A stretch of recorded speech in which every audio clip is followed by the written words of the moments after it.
What's up, guys? Pookie from Pookie's Picks, and tonight I got some picks for UFC Fight Night Abu Dhabi, Sandhagen versus Nurmagomedov main event.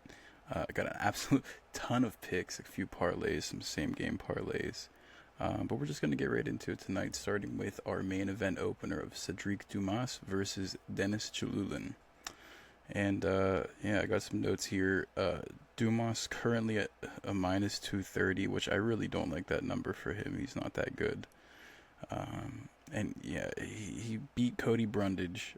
And to be fair, he did outwork Cody Brundage on the ground, but that was clearly a fight that Cody Brundage lost, not so much that Dumas won. Chululin, on the other hand, is 1-4 in the UFC. He's on a 3-fight losing streak. His last two were by knockout, and for somebody at 36 years old, that's not exactly sustainable. He's essentially become an interactive punching bag with minimal cardio, and apparently his backstory is that he's a scary-looking Russian bouncer that they hired to get beat up by trained fighters. And yeah, so I have a full avoid on this. As you know, this is a semi-pro fight at best, and it's a huge gamble, worse than the numbers are telling you here, because it's really a coin flip at the end of the day. But the odds that Chululin's gonna not fall down, and probably either give up a submission or get TKO'd are pretty low, actually. So either way, I don't like this fight. Dumas is probably going to win. He should win, all things considered, but, who cares? On to the next one. Jai Herbert versus Rolando Bedoya. This one is going to be a freaking sick fight. Jai Herbert here. Let me adjust my face a little bit. I guess I'm on the legs now, man. Yeah, so Jai Herbert's opening up at a minus 142. Bedoya, a 120 underdog. Herbert, 36 years old, but he's a crafty veteran. Very athletic. He's a very solid all-around fighter. He's 2-4-1 right now, but like I said here, we've got reasonable losses. Great performance in the fight against Ludovic Klein. If I remember correctly, it was only a draw because of some fouls. Otherwise, that would have been a loss for Klein. And a great performance for Herbert in that fight. He's definitely a solid fighter all around. And yeah, he gave Ilya one of the hardest rounds of his life before getting face planted. Brutally slept in the second round of that fight. And he got flash KO'd by a 21-year-old Rizmiki Skeletor in the regionals, which was kind of crazy. Because he's much older than Rizmiki. And for Bedoya here, he went 3-4 rounds with Chaos Williams at welterweight.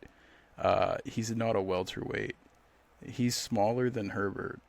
And he's coming in from welterweight, and he had a little bit around the gut, you know what I mean? A little bit of, I don't want to be a hypocrite or anything, but he definitely had a little bit of pudge on him for a welterweight. But I definitely noticed watching his fights, low-level head movement, his footwork's off sometimes, distance management is a little amateurish at times. Striking's questionable. He does some weird he's like the Brazilian Trevor Peek in a way. He comes in, he starts throwing these I don't even know, these slapping, chopping hammer fists. Very strange striker, but he's definitely stung some people. He's definitely done some serious damage with those strikes. I don't know if it's like a mind game or something that he does, but he has had some success at welterweight despite not being a welterweight. He's dropping down to lightweight for this fight. This is his first fight at lightweight. Young prospect. He's got a lot of heart, a lot of chin too. He's been dropped a couple times, but you can't finish that kid. He can take a real ass whooping. I would avoid putting this fight in your parlays either way, because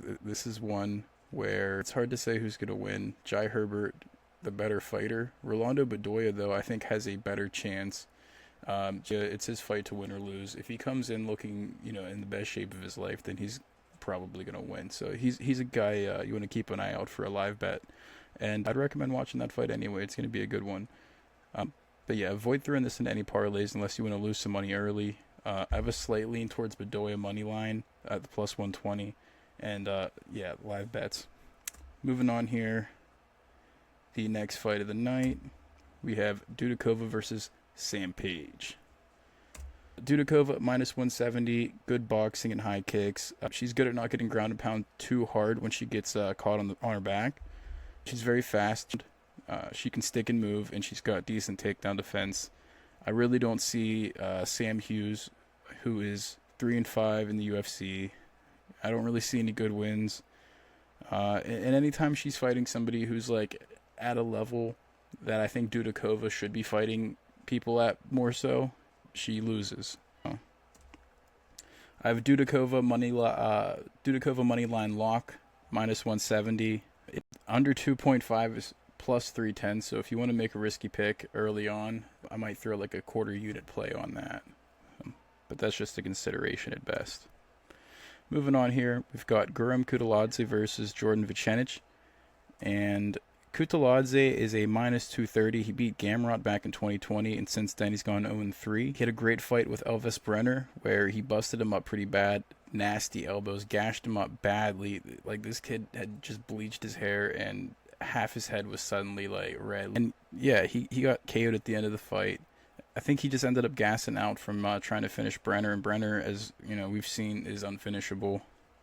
Big body kicks, solid ground game from Kutaladze. He's larger, he's older, he's more experienced, looks like a pro, even when he's getting busted up. And Vucenic is 9-1 in Cage Warriors. I watched some of his regional fights. He was a former featherweight champion. This is his UFC debut, and this is really a bad card to get dealt, honestly. His cardio looks good. He's got a lot of heart. He doesn't quit. He got beat half to death by this guy, Paul Hughes, and that's his only loss. And in that fight, he definitely didn't look fully composed at times, but I think he's probably going to learn a lot from that. So I have a heavy lean on Kutaladze money line here. I really think he's going to get it done in this. But if he tries to, you know, if it could be a similar fight to the Brenner fight. This guy's pretty similar in terms of like how much punishment he can take to Elvis Brenner. So I wouldn't be surprised. I wouldn't put this in any parlays, which is ironic because I'm going to put it in a parlay anyway. I really don't see Vucenic having the experience to hang in there with Kutaladze. I have a moderate lean on the over. I think it's going to end up being a decision for Kutaladze in this one. Moving on here, we've got Shamil Gaziev versus Dontel Mays, and I've had so many flip-flops on this fight since I started researching it. Gaziev, he's up to a -250 now. Mays is a +190 here.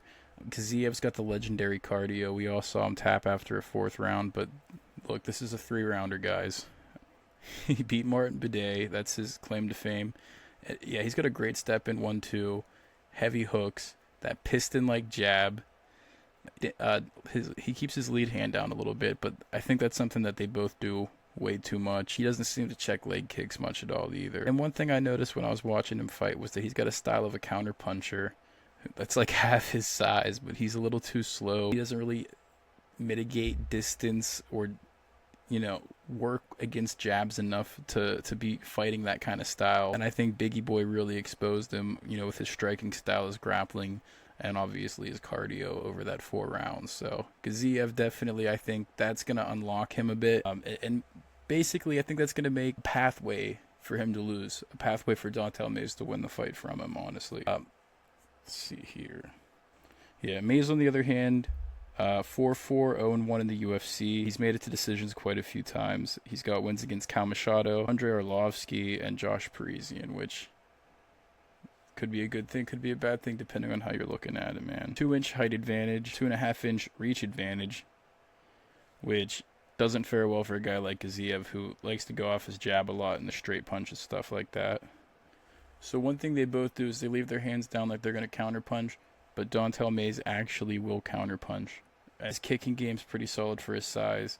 He utilizes the teeps, the leg kicks, the occasional high kick. Mays' losses are against guys that are way more technical than Gaziev. And I really do think that Gaziev kind of has a style that's similar to Mace, but a little bit less refined. However, and this is where it gets a little murky with this, I think Gaziev's tougher. I really think that Gaziev might just be a tougher guy here. So I got a strong lean Gaziev money line. Gaziev, very confident that he's going to win this one. It's a risky pick because Dontel Mays actually isn't a terrible dog in this one. And I might even throw some live money on him if it looks like Gaziev's going to gas out early. So, additionally, I do have a same game parlay for Gaziev as well. Moneyline Gaziev and over 1.5 rounds. I think that's extremely reasonable and extremely likely. And for plus 140, the value on that is just fantastic. This obviously isn't financial advice. I'm, no accountant or anything like that, and I surely can't see the future, but plus 140 for that is pretty solid. I don't see Dontel Mays getting knocked out in the first round or anything like that. Another X factor too with that last one is it is in Abu Dhabi, so if it does go to decision and it's a close fight, it's gonna probably lean Gaziev anyway. Moving on here, we got Muhammad Yahya versus Kyle Fernandez. Yahya, he really looked like a can against Trevor Peek. He didn't look good at all. He was crossing his feet, all that stuff. His athleticism's questionable. He was falling around a lot, just kind of flipping and flopping around like a fish. He trains out of the UAE with nobody of note, whereas Kyle Fernandez trains at a gym that's associated with Jose Aldo. So I'm not saying that he's like training with Aldo or anything like that. He could be, I don't know. But I'm just saying that his gym at least has that kind of talent in there every day, or more often than not at least, which is not something that Yahya can really say. Yeah, he crosses his legs too much on the feet. He's very chinny. Fernandez is a scary guy. He's got a very solid kicking game. His leg kicks are sick. He's really good at measuring distance, especially for aiming those big head kicks as well. Felipe Douglas, regional veteran, insane first minute head kick knockout on that guy, and I could really see something similar. Actually, I could see something worse than that happening to Yahya. Yahya really doesn't look like he should be in the UFC at all. I think that Yahya would go on a losing streak in Cage Warriors. So I think Fernandez is going to get a highlight reel knockout here. Crafty scrambles, weak off the back, but I don't even think Yahya really can grapple all like that. Split decision for Fernandez against Mark Diakisi, which isn't a terrible loss or anything like that. Basically lost out on some lay and pray shit, really, which, whatever. It is what it is, man. But I still think he had the more damaging shots in that, but it can go either way sometimes, man. Tremendous heart. Fernandez does have some questionable cardio. He had a fight with an 8-0 prospect, Luan Sardinia, where he almost finished the guy in the first round. He gassed out and then nearly got finished by the end of the fight. And yeah, that actually, okay, yeah, I'm reading the note now and it's coming back. That was a really crazy fight. By the end of it, this guy had no breath left in his chest whatsoever, and he's still out there just like swinging shots from the hip, like just getting punched in the face repeatedly with no breath left in him, just eating the shots. I got a lot of respect for a guy that can do something like that, and I don't think that Yahya's got absolutely anything for this guy. So I got Fernandez moneyline lock at minus 395. Not a great price, but like it's pretty much guaranteed. I saw they have this morning. I saw they added in the no decision for minus 200. Will the fight go to decision? Yes or no? Minus 200. So that's a pretty solid one as well. I really don't see this going to decision. I got a moderate lean towards Fernandez by knockout, plus 175. Fantastic odds for that. Moderate lean towards the under 1.5 for plus 124. Also solid money for what you're getting there. And then a same game parlay for Fernandez by knockout under 2.5 rounds. I can't see that not happening. I feel like that could be a lock, actually. I might consider that a lock. Moving on here, we got Alonzo Menafield versus Azmat Mirzakhanov. And Menafield, first round knockout by Alberg less than 3 months ago. Bit of an early stoppage though, so what can you do? At times he looks a little stiff, a little slow on the feet.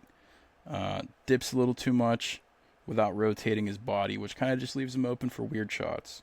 But he's explosive, powerful, strong guy. He's beat Jacoby, Craig, Jimmy Crute. His knockout on Misha Serkinov was pretty sick, but I'm pretty sure Serkinov was like 40 at the time or something. Regardless, plus 170 Menafield, reasonable odds for him as a dog. Mirzakhanov, however, he quite frankly is an obese welterweight, fighting at light heavyweight, and he's had quite a bit of success doing that. So that's more respect to the guy there. He's quick. He's got heavy hands. He does a lot of damage with his hands as well. He's got that quick piston jab like Gaziev, but I think he's actually got a much better jab than Gaziev. Nasty little tight overhands. No neck. All traps. Kind of built like a small grizzly bear. So for the size and build, he's deceptively fast and extremely explosive. But he does gas out suspicious finishing instincts at times where he's not, where he's hurting guys and not finishing them. Like, it's almost like he doesn't realize how bad he hurts guys at times. But Knocked out Devin Clark, beat Dustin Jacoby, which is a good win. Clutch flying knee knockout in the 3rd round of his debut fight. Menafield, at his best, is a solid underdog pick in this. But I really can't get the image of him just like blitzing into one of those stabbing piston jabs out of my head. Mirzakanov's a little bit undersized for the fight, but he's not a whole lot smaller than Menafield, who's a little undersized for the division as well. The reach situation, not super prime for him here. Let's see. Yeah, like a 4.5-inch disadvantage in reach for Mirzakanov here, but he's been in much worse situations as far as that's concerned. Unfazed, because his style does work really well against larger guys. But something to consider here is Mirzakanov's health and cardio. So something that I found when I was just kind of researching the guy a little bit is that he withdrew from a fight against Khalil Roundtree back in December of last year, so not far, less than a year ago, because he had pneumonia from mono, which is rare. That's a rare development with mono, but that can be a fatal condition and apparently can be connected to lasting damage to the lungs, which is not something that fares well for your cardio. So, let's see. I got a heavy lead on Mirzakanov money line. I really think that he's going to win this fight. I think he's a much better guy here, but I do have a big question with the cardio. And that's the only reason why it's not a lock. It could be nothing with the pneumonia. It could even just be an excuse. Who knows? But it is something to think about when thinking about putting this guy in a parlay in particular. So watching this guy for a live bet might be your best idea if it goes past the 1st round, because if you see him start to slow down after the 1st round, and it doesn't look like he's going to knock Menafield out anytime soon, then, Menafield's probably not, going to be a favorite at any point unless he knocks the guy down. So could be worth it looking at for a live bet. Moving on here, we got Joel Alvarez versus Elvis Brenner, and big dog alert on this one, man. I have a very strong lean on Brenner. The money line on Brenner, it just keeps going down since I picked it. So plus 164 on this. I don't even know if that's what the most accurate number is. I have the most accurate numbers for the bets I have on the at the end of the video, my little recap. Yeah, Brenner might be a lock for me, honestly. So Alvarez has got the advantage in the height and the reach. Big man fighter, utilizes his straight punches, the teeps, calf kicks, knees, elbows, and he's good at all that stuff. Arman Sarukian beat this guy to a pulp. He really beat this guy to a pulp, and he didn't look quite the same in his comeback fight against Mark Diakisi. And he kind of got lucky with a headbutt to Darce choke finish in that fight. So, yeah, I don't know, man. He's missed weight twice already. Yeah, 6'2", fighting at lightweight is not sustainable, and this guy's getting older now. He's missed weight twice already. I don't know what that says about him. I don't know if he's just trying to game the system, but at 6'2", I highly doubt he's trying to game the system. I bet this guy's like killing himself to make weight here.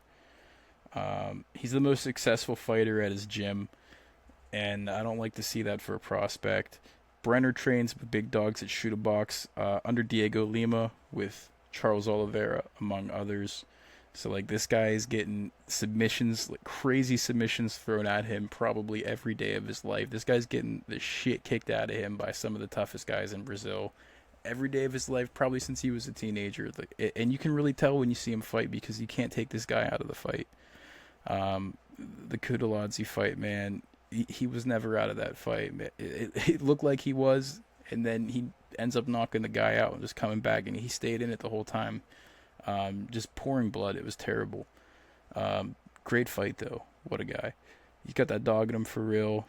Against Miktabek Oralbai, who is a welterweight. Brenner is not a welterweight. He held his own. He really did hold his own. And he had some moments against Oralbai, including some moments on the ground, which, very unexpected. Uniquely experienced in fighting larger people that are either at or above Alvarez's level.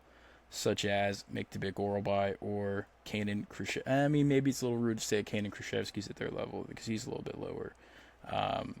But he fought him. I believe that he came into the fight at like 165 or something. They fought like a catchweight fight. And in that fight, he face planted Khrushchevsky brutally. He showed serious power against Kutaladze. Like, he's only 26 years old right now. He came into the UFC last February. He's just gone on a tear, very respectable 3-1 tear. So yeah, I got a strong lean for the Brenner money line. Moderate lean towards the over 1.5 at -180. That's a pretty good price for that if you're a value better. Kind of considering Brenner by knockout, dude. 6'2", cutting down to 155. You're already having struggles with making weight. It's a knockout asking to happen here. So, yeah, I smell a fraud check here. This guy's coming out of Spain, nowhere near as developed in terms of their MMA. Wait, moving on here, we've got Mackenzie Dern versus Lupita Godinez. And in this fight, we're looking at Dern at -122, Godinez +102. I think she's a +100 last I saw. It could be. So that's going down there as well. I got the moderate lean towards Dern on the money line, -122. Over 2.5 rounds, -250. I'm not super interested in really playing this one too much because I think Godinez could win this, and it'll be a terrible fight. I feel like I don't want to put any money on this fight because I feel like I'd put money on Dern and it would just end up being the most annoying fight ever. And But, Dern's 2-4 in her last 6 fights. She's got losses against really good talent like Lemos, Andrade, Zhao Nunyan, Marina Rodriguez. I think I probably just butchered that girl's name pretty badly there.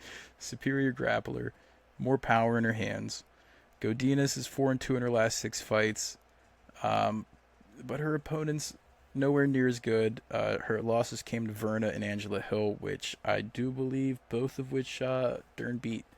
So Godinez did have a good showing against Verna, though, so that was a very strange fight. So I think that she could end up, ultimately handling Mackenzie Dern, but I think Mackenzie Dern all around is a better fighter, but what are you going to do? Dern's had enough time to adjust her game on the feet. I was kind of reading about that as well. Lupi's kind of pillow-fisted, to be honest with you. So that's kind of the perfect person for Dern to test her hands on, I think. And that's kind of why I am leaning moderately towards Dern getting the win. But if Dern's coming out and she's in her head and she's being weird, then I would say stay away from it altogether. It could be a good thing to put a live bet on, see how Mackenzie Dern's coming out, kind of can get a gauge on her energy. Another thing, too, is that Lupi trains with Diego Lopez and Alex Grasso, and they're all fighting at the Sphere in 5 weeks. That gym's got like a very tight sort of thing going on, it looks like. At least that's kind of how they portray it, so she could be the benefactor of a big team effort. But I do like Dern winning that. Moving on here, man, I got enough sad stuff going on in my life, so I really didn't do too much research on this one, I'm not going to lie. So, Ferguson, +455, 40 years old, 7-fight losing streak, the man, the myth, the legend, moving up to welterweight for the first time. Michael Chiesa, -625. He fought Kevin Holland last year where he was only a +125 underdog. Very interesting, especially considering how that fight went. And I think that was his first time fighting after like a 2-year layoff. Got tapped to a couple of Darce chokes, couple suspicious looking Darce chokes too.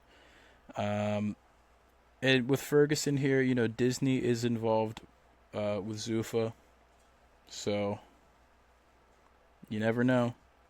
And with Michael Chiesa, here's another thing that I was thinking about too. Sean Brady couldn't tap the guy, but Luque and Holland both got round 1 Darce choke finishes. That's crazy. Full avoid, very sad. Tony by submission conspiracy pick. If you believe in happy endings, then Tony by Darce choke in the first round. Just like Vicente Luque, who's had some suspicious moments in fights before, and just like Kevin Holland, who's also had some very suspicious fights before.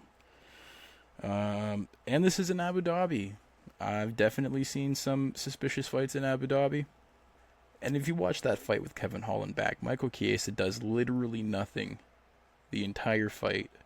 I think he might have hit him from the hip, like in the clinch against the cage when he's against the cage. I think he might have swung from the hip and hit the guy like in his side a couple times.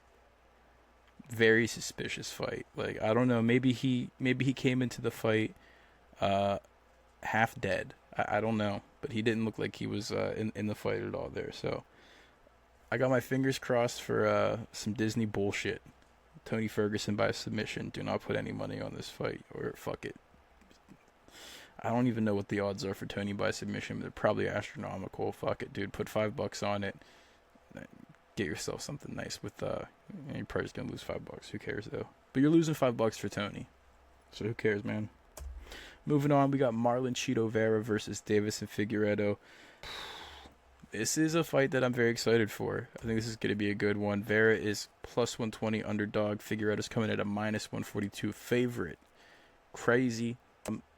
I'm liking Chito here. Moderate lean Chito. Slightly interested in the under 2.5. And I was looking at a same game parlay. Chito money line and under 2.5 plus 310 odds on that. So that's pretty good odds. In Figueiredo's last fight, he was looking really chinny against Garbrandt. I was really scared for him quite a few times. And I kind of told myself there that I would never put money on Figueiredo against anyone better than Cody Garbrandt. And Chito Vera is, in fact, better than Cody Garbrandt. So, and he's better at knocking guys out. He's done some really terrible things to people. Sharp striker. Figueiredo, not to be disrespectful, but he kind of fought the same guy at flyweight for 3 years. Moved up to bantamweight, beat a guy that doesn't even care anymore. Kind of lucked a win out of Cody Garbrandt there. I think Cheetah would smoke Brandon Moreno in a fight, and he beat a better version of Rob Font to a brutally bloody pulp. So I think Cheeto's the more dangerous guy here. He's shown that previously. He struggled with the reach of O'Malley. He struggled with Sandhagen's reach. But Figgy doesn't have that advantage going on. And he's looked chinnier than ever. He's 36 years old. You know, he's not getting any younger.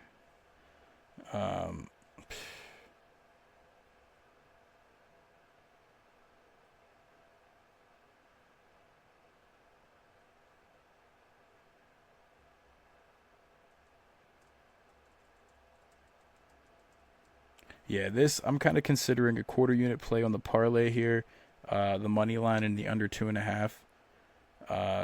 Cheeto, well, yeah, Cheeto money line and under 2.5 for plus 310. That's like a quarter unit play. So like for example, if you're doing units of $100, you know, say you put $25 on the parlay there, uh, you know, be about 100, like $103 or something like that. And then if you put a full unit on the money line pick on Cheeto, you know, that would be for plus 120, that'd be 220 back. Just for example. Sorry, I'm a little confused over here because I keep coming back into my notes and switching back and forth between the new odds and the old odds, and I got the odds in the front and I got the odds in the back, and I just keep going back and forth between the two. So it's just it's been difficult. Moving on here, we got Nurmagomedov versus Michael Oleksiejczuk. Damn, man, they're counting my boy out big time. Magomedov, minus 245, nasty striker, clean technical kicks. A little lacking in the hands, though. Leaves his hands way too low, especially for someone that gets backed into the cage as easily as he does. Nasty side kicks to the body as well. He's got a lot of angles he can hit you from, but he does not have a lot of experience at all. And in a way, if you kind of look at his record, he's kind of like the Dagestani Jake Paul. You know, he's fighting guys who are like plumbers and whatever, man, just knocking people out, getting highlight reel finishes. Oleksiejczuk plus 200, strong boxer, lacks everywhere else, but so does Shara Bullet. Oleksiejczuk finds the chin. He's got nasty punches. Besides two exceptions, which neither happened at this weight class. They were both in light heavyweight. Again, this guy was a light heavyweight before too. He either wins by knockout or he loses by submission. This guy's not going to tap him, man. So I don't know what to tell you. Everyone Oleg Zaychuk loses to is better than Magomedov all around. Not saying that they're like a better fighter, but I'm saying they're better all around fighters than Magomedov. He's more active. He's been more active, and he's been more active against significantly higher levels of skill. And he was knocking guys out at light heavyweight. Like, he's smaller than Magomedov here, but this guy was knocking guys out at light heavyweight, so we can't forget that.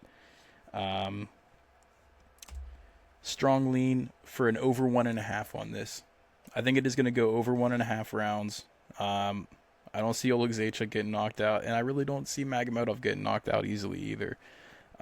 So I'm leaning Oleg Zaychuk money line slightly. So that's like a high slight, to be honest, really, especially now that I'm thinking about it.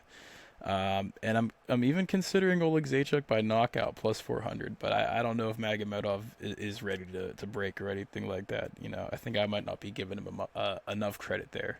But I think everyone's giving Oleg Zaychuk not enough credit at all. I think some people took some comments he made on Instagram a little out of context, thanks to Google Translate. You know, Shara's got too many amateur qualities, so I'm skeptical of him. I think he's going to get caught by one of those big overhands. His side kicks could be the difference maker, though. Oleg Zaychuk has shown issues with his cardio in the past, and that side kick to the body is going to complicate things for him if it does end up a decision situation.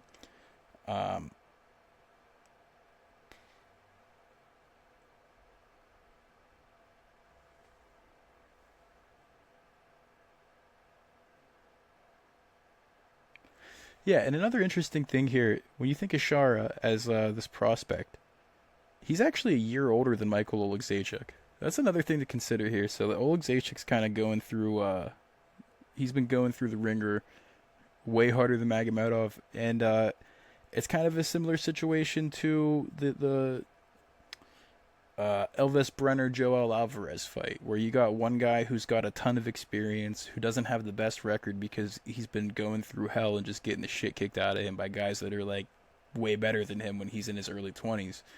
Those guys are dangerous guys, man. Like, Max Holloway is one of those guys.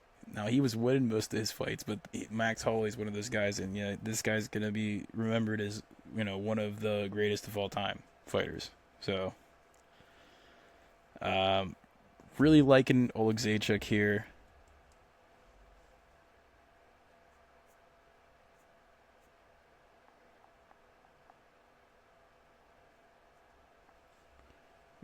Yeah, and moving on, we've got Corey Sandhagen versus Umar Nurmagomedov in the main event of the night. I feel like an idiot for this one, man. So Sandhagen plus 260 underdog, Nurmagomedov minus 325 favorite. Nurmagomedov, perfect takedown defense, 56% takedown accuracy, 4.51 attempts per 15 minutes on average. Great numbers, fantastic numbers. We love the numbers. Sandhagen, he's a massive step up in competition for Umar. He's had over a year to prepare for this guy. Dangerous boxer. He's solid in every aspect of fighting. He's taken the path of character development. Same path Max Holloway, Oleg Zaychuk, Elvis Brenner, these guys, same type of shit. He's immune to arm bars. If you know, you know. It's hard to prep for Sandhagen because, and here's another thing too, is I said Sandhagen's had a year to prepare for Umar. You would think Umar's had a year to prepare for Corey as well, and that's kind of true, but Umar's never fought a 5-rounder before. I got a dark horse, and you could fade me on this one. I highly recommend fading me on this because this is so stupid in my head. This is so stupid, but I don't see it happening any other way. Moderate lean towards Sandhagen money line at plus 260. I have a strong lean for the over 4.5. I think it's going to be a decision. Minus 140 is great odds for that. Slight lean for Sandhagen decision at plus 650. Great, fantastic odds, and I think it's probably going to be Sandhagen by decision here. It's something that's really pushing me in that direction was kind of did the numbers a little bit. If you look at the combined UFC record of Umar's UFC opponents, it's 23-18. By comparison, Sandhagen's last 3 opponents alone. So the 23-18, that's 5 opponents. Entire records. Sandhagen's last 3 opponents have a combined record of 35-18. That's just to give you an idea of the difference in competition.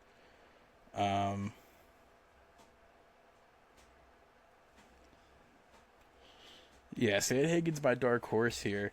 He's special. He's elite. He's a fantastic all-around fighter. He's good at a little bit of everything, and he's been talking up his defensive wrestling for a while now. He's got a very special interest level of passion for the game. So I'm really excited to see, what he's been talking about there. I don't think that Corey Sandhagen's going to blow smoke up our ass about shit that he's been doing, and he's going to go out there and show us anyway. I don't think that he's the type of guy to just say that. He's quick. He controls distance well. He's got like a syncopation to his timing and his punches, which hurts bad. Like he's catching guys like off step, stuff like that, man. He's in his prime. I think he's ready for a championship run here. And I think that there's like a difference in the work ethic. If you go back to 2021, Umar got sick. I think he had coronavirus or whatever. Fought Sergey Morozov, who was at the time a 10-3 M1 fighter making his UFC debut. He beat him by second round rear naked choke. And then that was all he fought in 2021. That same year, Sandhagen smoked Frankie Edgar with a flying knee. That was in February. By the time he finished the year, he had 2 more fights, which both Hall of Fame fights. We're talking about TJ Dillashaw. He beat TJ Dillashaw, so officially he lost by split decision, but everybody knows TJ Dillashaw lost that fight. And then he had one of the most masterful striking classes with Peter Yan in July and October that year respectively. And again, he's been preparing for this guy for like a year now, so I think it's dangerous to write out Corey Sandhagen in this fight. This guy's legendary. So, and then over here, I just kind of got everything out. My locks: Fernandez money line minus 395, Dudakova money line minus 175, Sandhagen over 4.5 rounds minus 140. Strong leans, Kudalodze money line, and these are all ranked as well in order of most to least confident. And I put way too much thought into all this shit. So yeah, we're looking at Kudalodze minus 238, Magomedov over 1.5 minus 125, Mirzakhanov money line minus 205, Fernandez by finish minus 200, and Gaziev money line minus 270. Again, I'm a little skeptical on that. It is a strong lean for me, but I don't know, something about that. Jesus. Moderates also ranked. We're looking at Fernandez by knockout plus 175, Brenner by money line. Brenner money line plus 140, Kudalodze over 2.5 minus 180, and so on and so forth. You can read this. I rank the dogs here as well. I think Brenner is the most likely underdog to win. Vera second most likely, just because I don't think Figueiredo's got anything for him. Sandhagen third. Bedoya fourth, Oleg fifth, Mays and Ferguson. And, honestly, I'm just throwing Mays and Ferguson in there. Like, again, Ferguson's he's like a Disney pick. He's my Disney pick. He's the guy I want to win. And Mays, that's the guy who's fighting Gaziev. I just think that he's got a weird chance here in this fight. Parlays, and there's really no rank here. I guess I kind of rank the same game parlays.